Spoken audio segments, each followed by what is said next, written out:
Dengan bahasa Jawa, wong Islam kuwi bisa nglakoni 3 hal. Ya. Budi, lati, pakarti. Ya. Napa artine budi, lati, lan pakarti? Budi adalah embane angen-angen. Lati adalah ucapan utawa omongan, pakarti adalah perbuatan. Jadi tiang niku nek saged nyerasekno 3 hal. Ya, angen-angen, ucapan lan tumindake niku bener. Nggih niku lah sing tiyang diwastani Islam utawa diwastani santri.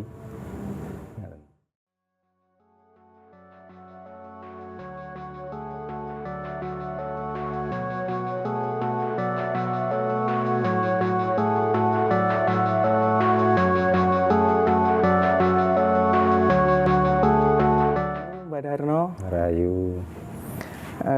balik lagi saya mau bertanya lagi sama Mbah Darno, apalagi mumpung sekarang saudara-saudara di sini lagi ngumpul gitu kan. Ya.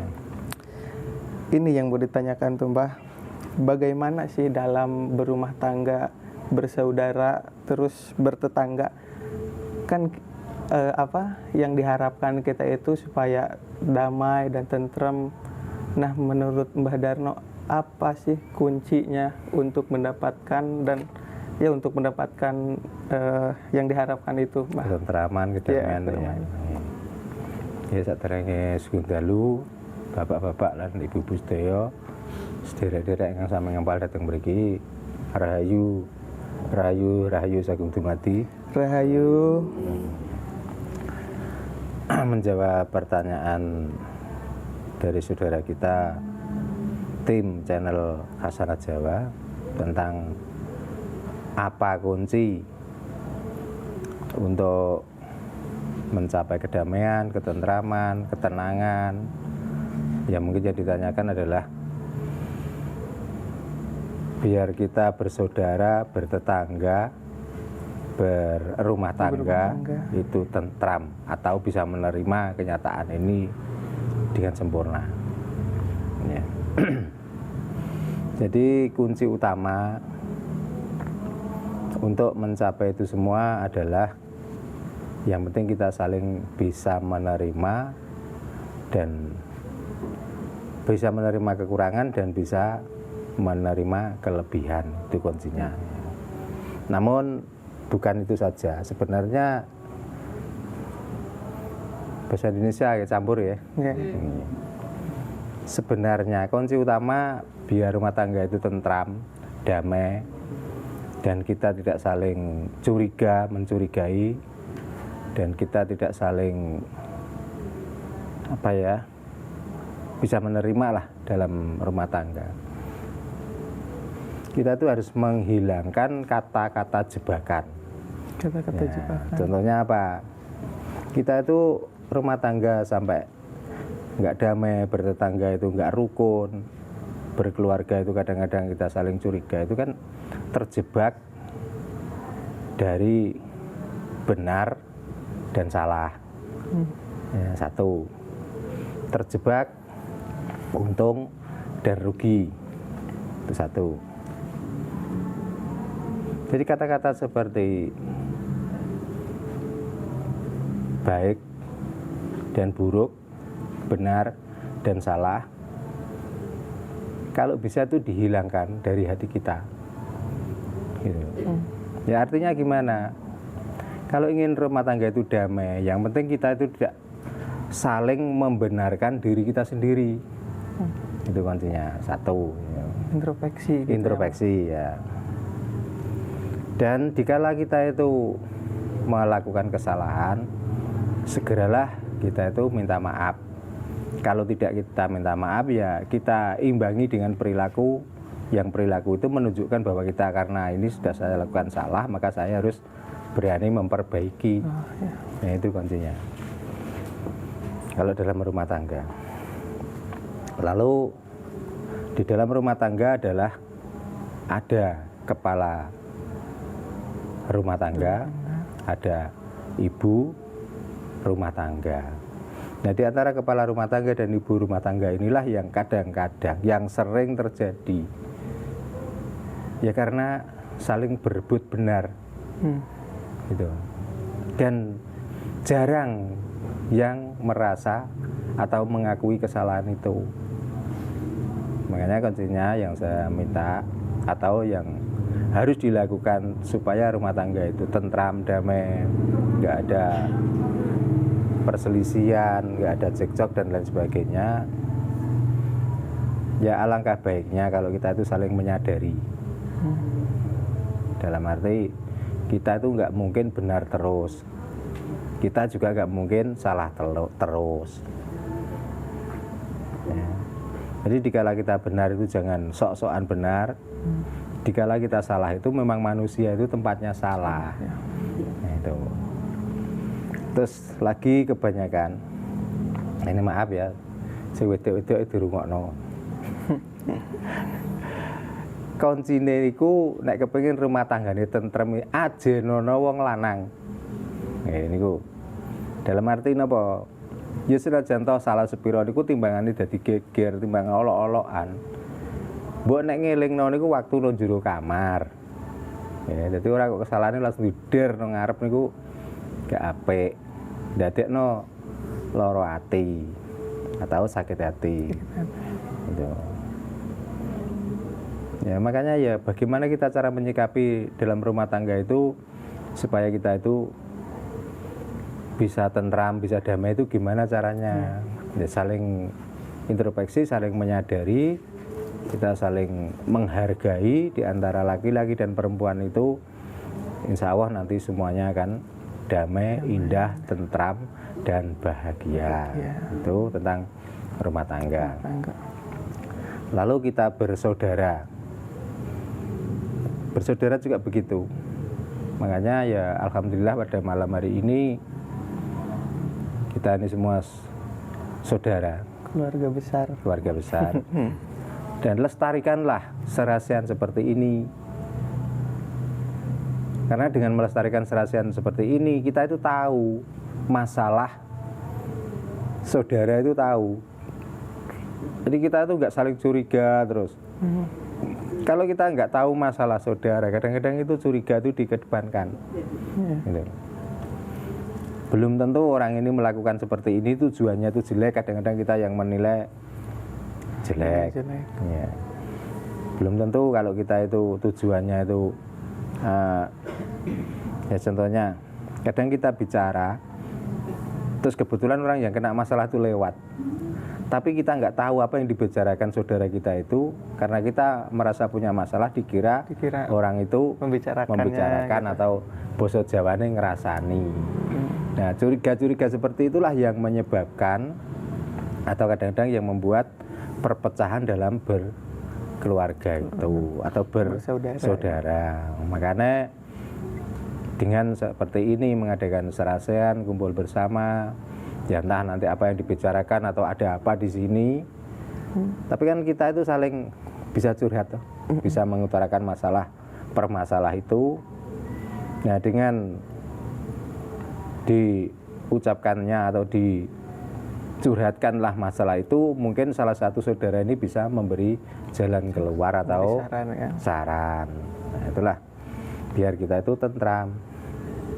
Terus yang ketiganya bertetangga. Ya, bertetangga juga seperti itu. Karena kita itu kepala sama bulatnya, rambut sama hitamnya. Tapi isi otak manusia itu masing-masing. Jadi nggak sama.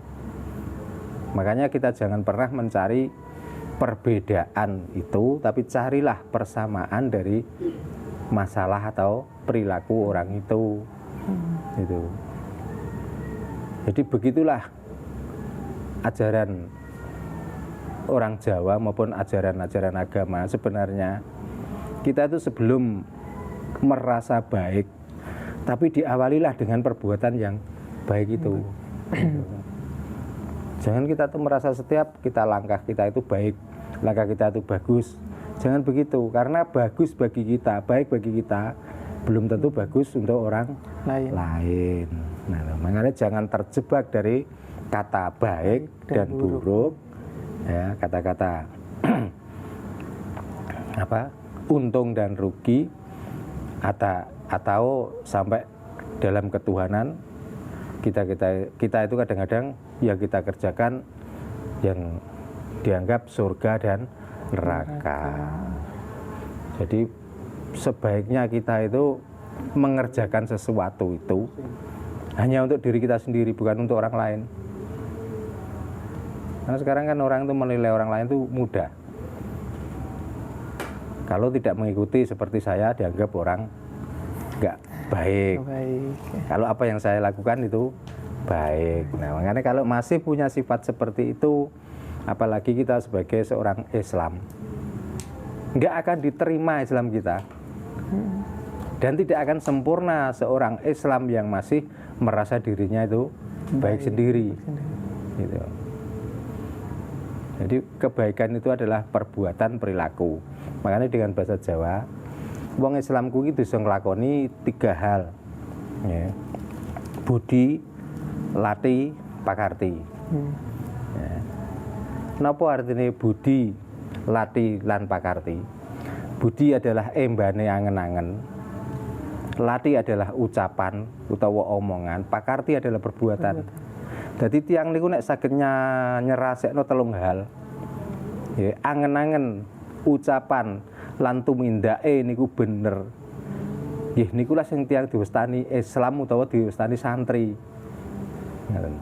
Tapi nek 3 hal niki kok mboten tertanam ten otak, ten ati, ten perbuatan, ten ucapan, jangan mengeklaim dirinya seorang Islam.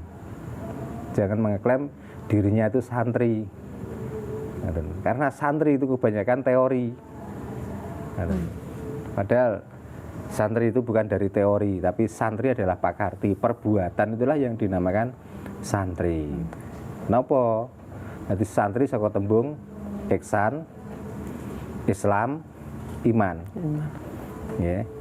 Ihsan artinya manusia, Islam adalah perbuatan menuju keselamatan, iman didasari oleh kapitayan atau kepercayaan. Nah, dengan melakukan 3 hal itu, insya Allah orang itu tidak akan merasa benar sendiri atau menjadi orang yang sombong atau orang takabur. Nah, lalu yang berikutnya, ini supaya kita bahagia ya, ya dunia dan akhirat. Kalau kita itu kepengin menuju ke kebaikan, utawa kepengin gayuh kasampurnaning urip kang sejati, utawa sejati ning urip, bektiya marang bapa lan biyung. Nggih, kunci utama. Nggih, kemarin sudah saya ungkap toh nggih. Yeah. Jadi orang itu baik pada Tuhan, baik pada pimpinan, baik pada guru, tapi kok isek kelakuan isek elek karo wong tua. Sak pira gedene ngamale orang ora bakal keterima. Karena Islam adalah menuju keselamatan. Nah, orang kepengen selamat itu apa? Yang paling penting ya kita itu bekti pada orang tua, kedua orang tua, lalu baru kepada Tuhan. Gitu. Karena kita baik saja pada Tuhan, nggak baik pada orang tua, kita tetap diharamkan masuk ke dalam surga. Ya. Nah ini Mbah, sebelum lanjut gitu, ya. Menurut Mbah sendiri, derajatnya Tuhan sama orang tua itu bagaimana sih Mbah? Menurut versi saya ya, ya karena saya tidak membicarakan tentang agama. Derajat Tuhan dengan orang tua itu sama kedudukannya, gitu. Jadi sampai ada dawuh dari Islam sendiri mengajarkan, yaitu ridha wahu wa ridha walidaini, sukhtu wahu wa sukhtu walidaini. Jadi ridhonya atau ikhlasnya orang tua, ikhlasnya Tuhan, ridha wahu ya ikhlasnya Tuhan itu tergantung keikhlasan orang tua. Dan murkanya Tuhan itu juga karena murkanya orang tua. Makanya saya menyimpulkan bahwa antara Tuhan dengan orang tua itu ada kedudukannya sama. Nah, makanya dari itu kita melihat orang tua itu, kita kadang-kadang menganggapnya orang tua itu, apalagi kalau sudah usia tua ya, dianggap kadang-kadang dibilang sebeh.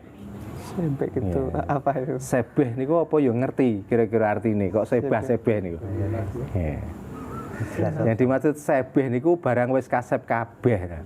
Apakah orang tua kita itu dianggap orang yang kasep? Gitu. Nah, dari ucapan saja kadang-kadang kita itu nggak paham. Gitu loh. Jadi jangan pernah menganggap orang tua itu adalah sebeh. Nah, karena sebeh adalah dari kata barang sing wis kasep kabeh. Lah padahal kalau kita telisik ke belakang, adanya kita tuh karena ada orang tua. Jadi walaupun kasep wong itu orang tua kita, ya wis kita wajib sebagai anak itu menghormati. Nggak boleh kita menyia-nyiakan. Nggak boleh kita itu menyusahkan orang tua. Apalagi kita mengkhianati, apalagi sampai tega nyentak utawa ngelokno. Nah, itulah. Makanya tiang-tiang sakniki niku nggih ketoke ya pengalamane dhuwur-dhuwur. Ketoke sekolahe ya tingkatan tinggi-tinggi nggih. Belajare agama ya kula keten jaman sakniki golek belajar agama niku ya gampang, di mana-mana diajarkan. Tapi tingkah laku, budi, lati lan pakartine tidak mencerminkan orang itu, orang yang pandai, orang yang pinter, orang yang berpendidikan. Dengan terjebak oleh kata-kata, apalagi tentang ketuhanan. Kita itu jangan terjebak oleh kata-kata Tuhan itu. Jadi kalau kita terjebak dengan kata-kata Tuhan itu malah sangat berbahaya. Baik orang yang kapitayan maupun orang yang beragama. Iya, karena apa? Seolah-olah Tuhan yang dinamai kita sendiri itulah segala-galanya. Kadang-kadang seperti itu. Jadi kita kadang-kadang nggak mau berbuat, kita nggak mau melakukan sesuatu, tapi setiap melakukan sesuatu adalah urusannya Tuhan, seperti itu. Jadi seolah-olah Tuhan itu adalah tempat tumpuan masalah kita. Nah, ini yang paling, makanya hilangkanlah terbelenggu dari kata-kata, bukan kata-kata ya, ya dengan kata Tuhan, dengan kata benar, dengan kata salah. Ya, karena kalau bicara tentang Tuhan, kita membicarakan tentang pahala. Ya. Kalau kita membicarakan tentang benar, kita itu juga membicarakan tentang salah.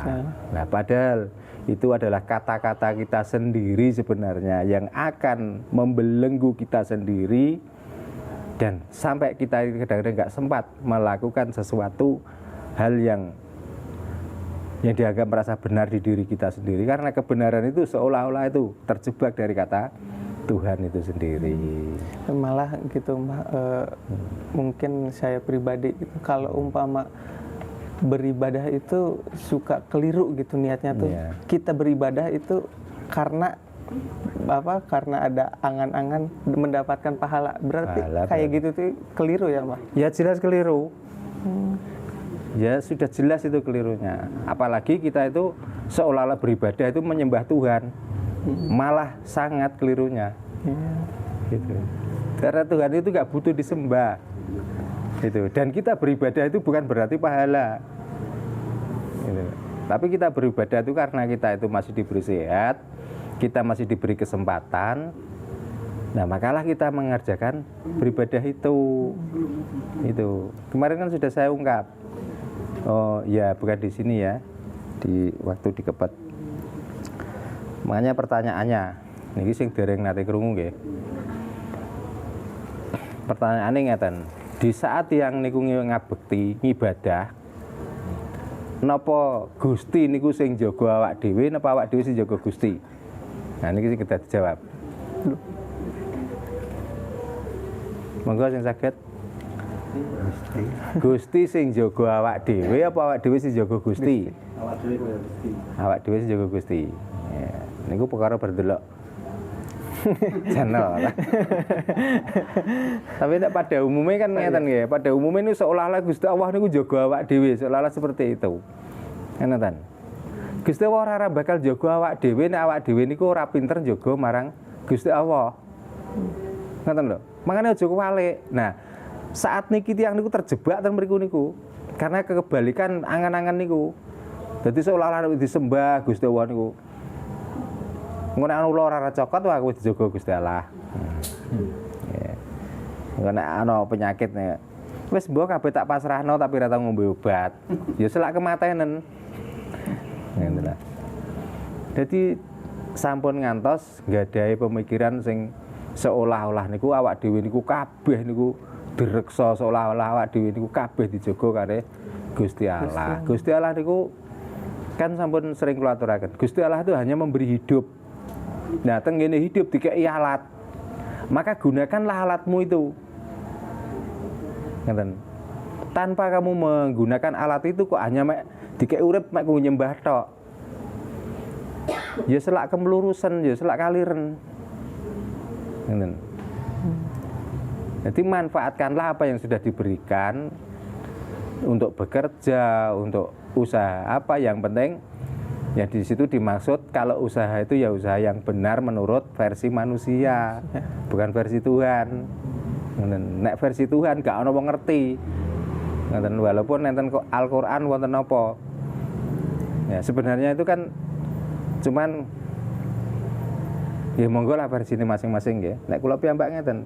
Walaupun kita membaca Al-Qur'an di situ ada dawuh, tapi kita tidak bisa berbuat seperti apa yang di dalam Al-Qur'an. Jauh dari kemungkinan kita itu akan berhasil dengan mengikuti apa yang dikatakan Al-Qur'an itu. Jadi maksudnya kalau Al-Qur'an itu dibaca, kita pahami dan kita mengikuti anjuran Al-Qur'an, lah itulah mungkin yang benar. Nah sekarang saat ini buatan seolah Al-Qur'an itu hanya untuk menyelesaikan masalah terus. Ya. Setiap ada masalah ini, oh ini dalilnya, tapi kita nggak berbuat apa-apa. Kan? Setiap ada masalah itu seolah-olah, wes kabeh tak pasrahno Gusti Allah, aku percaya karo Gusti Allah. Silahkan seperti itu, tapi berbuatlah dulu. Gitu ikhtiar, kan? Ikhtiar. Kita nggak pernah ikhtiar, kita nggak pernah memberi kok terus kita berharap untuk diberi itu lo kapan dapetnya? Itu. Merasa. Jadi tak lawang sili malih menungso niku kathah nuntut hake tapi ora tahu nglakoni kewajibane. Nah, lho. Makane yang penting niku napa? Apakah hak atau kewajiban? Yang penting kita itu mengerjakan kewajiban itu. Gini niku diterima ya monggo, ora diterima ya ora masalah. Wong kita hanya bisa berbuat.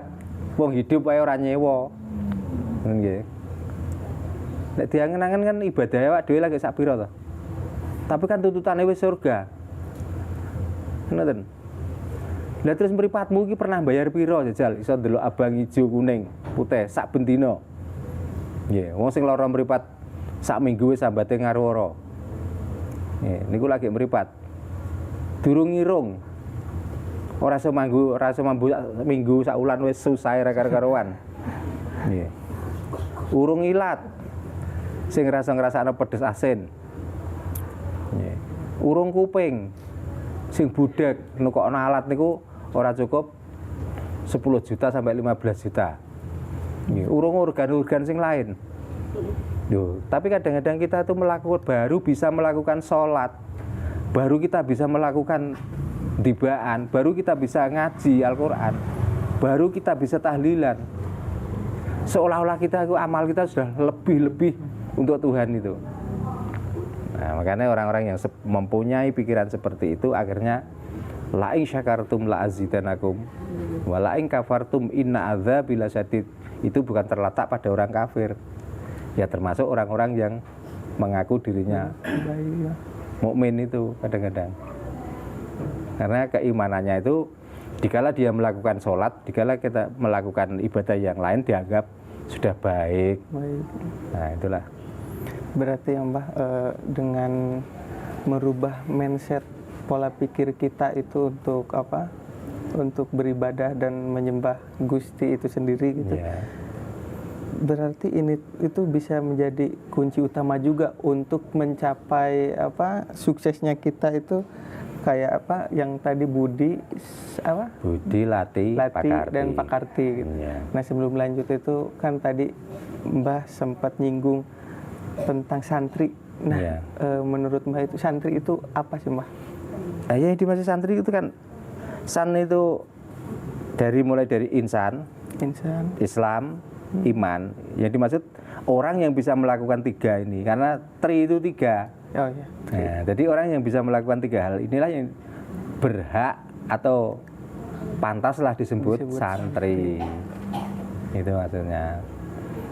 Nanti santri ini biasanya diimbangi dengan budi, lati, dan pakarti. Gitu. Jadi kuncinya dikala angan-angan kita sudah bagus, ucapan kita juga bagus. Tapi kalau angan-angan kita buruk, ucapan kita ya nggak mungkin bisa baik itu. Kalau baik pun tujuannya hanya untuk menipu orang lain. Nah, apalagi pakarti, perbuatan malahan. Jadi kalau angan-angan itu sudah nggak benar, ucapannya dibuat-buat, perilakunya juga dibuat-buat. Untuk apa? Untuk biar orang lain itu percaya bahwa dia itu orang baik. Nah, itulah. Terus ini mungkin masih bersangkutan tuh, Mbah. Yeah. Kan kalau tadi santri tri-nya itu 3. Yeah. Apakah definisi itu sama dengan tri apa yang suka disimbolkan Trisula. Trisula itu? Ya sama saja. Semua kejadian di dunia kan terdiri dari 3 hal toh. Apa aja tuh? Di antara kalau kita membicarakan tentang bibit kawit atau yang dinamakan Adam sendiri. Adam itu juga terdiri dari 3 hal loh. Oh, 3 hal. Adam itu kan sebenarnya itu juga bahasa Jawa. Jadi Adam itu asal dumadine ya, asal dumadine anane menungso. Dari 4. Nah, asal dari dumadine menungso itu apa? Berarti bapak, ibu, dan rasa. Kan juga santri lagi. Kan itu. Ada bapak, ada ibu tanpa ada rasa. Ya. Apa jadi? Ada bapak, ada ibu tanpa kumpul. Akan menjadi Adam. Nah, itulah. Jadi makanya sampai sekarang itu sulit kita itu membayangkan apa sih sebenarnya Adam itu. Kalau kita itu terjebak dari ajaran-ajaran yang sudah ada, Adam itu adalah sosok manusia yang pertama dibuat atau menjadi khalifah. Kalau jadi khalifah saya setuju, tapi kalau manusia pertama yang dibuat di muka bumi saya nggak setuju. Kenapa tuh, Mbah? Ya karena itu Adam adalah asal dumadine anane menungso. Gitu. Jadi, nah makanya ini juga terjebak lagi nanti. Kalau kita itu terjebak pada Adam yang diceritakan itu, ya kita seolah-olah wah orang pertama yang dibuat di bumi, yang terbuat dari bumi, air, api, dan angin. Terus di situ ditiup kun fayakun, maka terjadilah. Ya sudah, ya sampai di situ saja, kita nggak mungkin berangan-angan. Nah tapi setelah diteliti, digali lebih dalam. Ya, Adam itu terbuat tahun berapa? Coba. Berapa? Nah, terus sebelum Adam itu ditemukan kerangka manusia yang umurnya sudah ratusan juta tahun yang lalu. Nah, apakah peneliti ini salah? Apa yang membuat cerita itu yang salah? Masalah. Gitulah. Pokoknya sekarang gini, kita itu pokoknya menghindari jebakan-jebakan kita, apalagi yang dinamakan surga dan neraka. Banyak orang yang terjebak di situ lo nggak akan bisa kemana-mana, malah menyulitkan hidupnya sendiri. Gitu. Jadi kita memberi artinya surga, ya. Kita medit artinya neraka. Lah, padahal kita memberi itu kan kalau sudah ada lebih dan kita punya. Nah tapi kalau ada map yang datang, kita mau menjawab apa? Karena apa? Diiming-iming oleh surga. Lah besok anakmu mau sekolah nggak ada uang saku, apa anakmu nggak nangis? Nangis. Nah lebih enak mana kamu mendapatkan surga yang belum jelas daripada neraka anakmu nangis? Itu jebakan itu. Makanya kita hati-hati. Ya. Kita tuh boleh-boleh saja kita menyumbang, itu wajib hukumnya ya. Tapi dikala kita lebih. Tapi kalau hanya jebakan-jebakan, Pokoknya gini loh kuncinya, podo-podo rong taune roh. Nek aku duwe tak nyumbang, nek gak duwe aku aja peksa, wis gitu aja. Apalagi sekarang dengan banyaknya jebakan-jebakan atau rayuan-rayuan itu, kadang-kadang kita itu nggak sadar. Ya. Kalau dulu zaman saya masih kecil, kita bulan balik ini ben paham. Di mana ada yang namanya langgar, mbuh kuwi kedadian saka goprak, mbuh saka kayu. Nggih, ketoke reot, ketoke elek, tapi isine penuh. Nggih. Lah biyen gawe langgar iku gak ana bantu-bantuan gak ana. Sak mampuku wong kanggo ibadah nang ngene Gusti Allah. Ibadah nang pangeran. Lah bareng saiki bahkan kita kadang-kadang 1 minggu ditarget untuk merampungkan pembangunan itu. Setelah dibangun yang begitu megahnya, yang begitu indahnya, tapi kena apa anggar maghrib kok kaya gua. Nah ini. Terus kadang-kadang yang sangat mengenaskan gini, minta bantuan rumah ibadah, apalagi satu aliran. Terus kadang-kadang kita itu minta-minta di pinggir jalan dengan menghadang mobil lewat dan lain sebagainya. Nah terus pertanyaannya, apakah semua orang yang lewat di jalan itu orang Muslim? Nah kan gitu. Nah mendingan gini sebenarnya, itu nggak usah memaksakan diri. Kalau sudah ada, nikmatilah yang ada itu. Yang penting itu manfaat dari pembangunan itu. Gitu. Jadi jangan kita tuh megah-megahan, kita itu baik-baikan. Ya jajal toh yamin ini nang kliwir masjid ta musala sing apik-apik. Lak kabeh kancingan. Karuan. Wis dikancing lampune dirubah nek gak biru abang. Persis rumah Dracula. Nah, itu lah. Lah ngono nek muni jere gendruwo panggonane nanggon sing sungil sing sepi. Lah saiki nek langgar masjid sepi apa gak nggone gendruwo malahan. Ya, mungkin untuk saat ini cukup ya untuk pertanyaan kali ini tuh sudah sangat cukup gitu Mbah, tapi mungkin untuk kedepannya pasti banyak lagi banyaklah yang mau ditanyakan gitu. Mungkin di lain waktu gitu Mbah. Ya sudah, kita cukupkan sampai di sini. Dan maaf bukan berarti kita tuh menyinggung orang-orang yang